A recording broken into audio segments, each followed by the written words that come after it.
1. Hope Ole knows his starting midfield is Bruno Pogba-matic.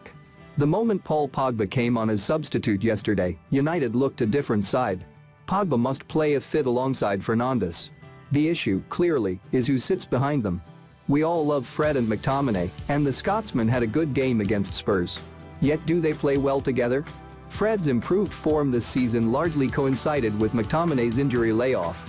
Matic is not a fan favorite, but of the three he is the only specialist holding midfielder, and yesterday he also improved United considerably when he came on as substitute.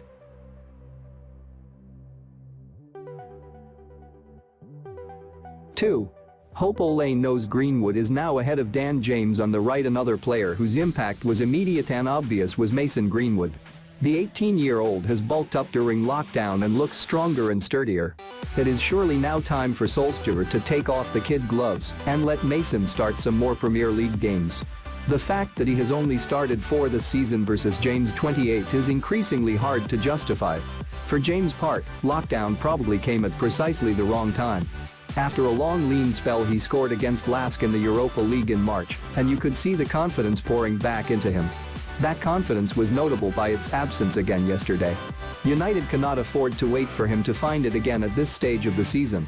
Back to the bench, impact sub and then rebuild again for next term. 3.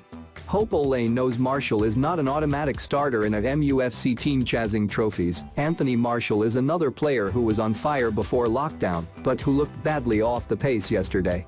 He seemed unwilling or unable to make those instinctive striker's runs to the nearer far post to get on the end of crosses.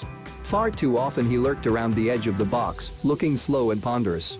Odion Iolo did not have too long to affect the game when he came on, but he looked livelier, more committed and more aggressive than Martial. The Frenchman may be much more talented, but we are hitting the ground running now at the climax of the season. We need warriors. As Adebayo suggests, it should not be a case of dropping Martial for Iolo at this stage, but with Rashford and Greenwood as well, there are plenty of options at centre forward, and relentlessly picking Martial in that role may not be in United's best interests for the run-in.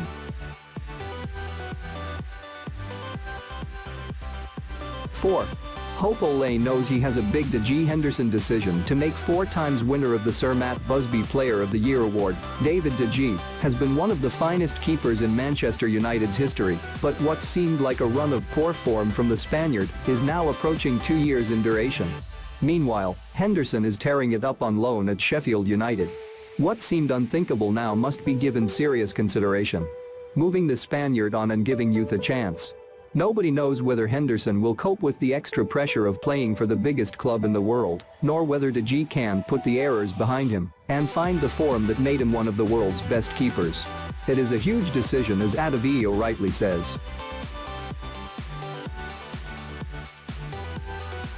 Thank you for watching this video up to the end. Don't forget to subscribe, like and comment. 5. Should Eric Bailly replace Victor Lindelof as Harry Maguire's defensive partner? There is one other lesson that yesterday's draw perhaps taught us that Adebayo didn't mention. In his post-match report on United People's TV, pundit Sam Peoples spoke about the centre-back situation. It does seem harsh on Lindelof, who was not responsible for the Spurs goal yesterday and who statistically has been one of United's top defenders this season. But Peoples is right. Despite a number of clean sheets this season, the Lindelof-Maguire partnership is too languid and lacking in pace. United need the contrast of a firebrand alongside the calm commander, as Vidic was to Ferdinand or as Bruce was to Pallister.